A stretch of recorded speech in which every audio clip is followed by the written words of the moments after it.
Welcome to our channel. Today we how to restore workflow automation in Zapier with Webhooks, full guide step by step clearly.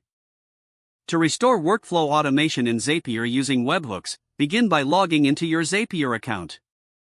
Navigate to the dashboard where you can view your existing Zaps. Identify the Zap that requires restoration and click on it to open the Zap editor. Scroll down to the Triggers section of the Zap. If the trigger has been disconnected, you will see an alert indicating the issue. Click on the red alert message to open the reconnection options. Select the connection that needs to be re-established, or create a new connection if necessary. Follow the prompts to authenticate your application and authorize the connection.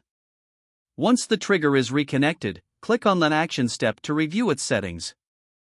Check that the action steps are still valid and functioning. If any step appears broken, you may need to update the API or webhook URL. In the Action section, select Webhooks by Zapier as the app. Choose the action you need to perform, such as post or get. Enter the required URL for the webhook you intend to use. Add any necessary headers or parameters that your webhook requires based on the documentation. In the Data section, map the fields from your trigger or action to ensure the correct information is sent. Once you have filled out all required fields, click on the Continue button. Test the webhook by clicking on Test and Review to confirm everything is working properly. If the test is successful, you will receive a confirmation message. If the test fails, double-check the URL, headers, and data mappings for accuracy. Once the webhook tests successfully, click Done Editing to save your changes.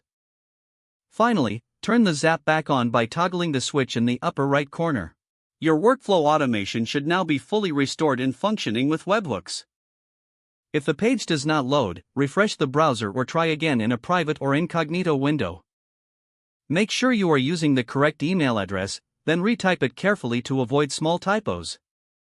If your password is not accepted, use the Reset option and create a new strong password you can remember.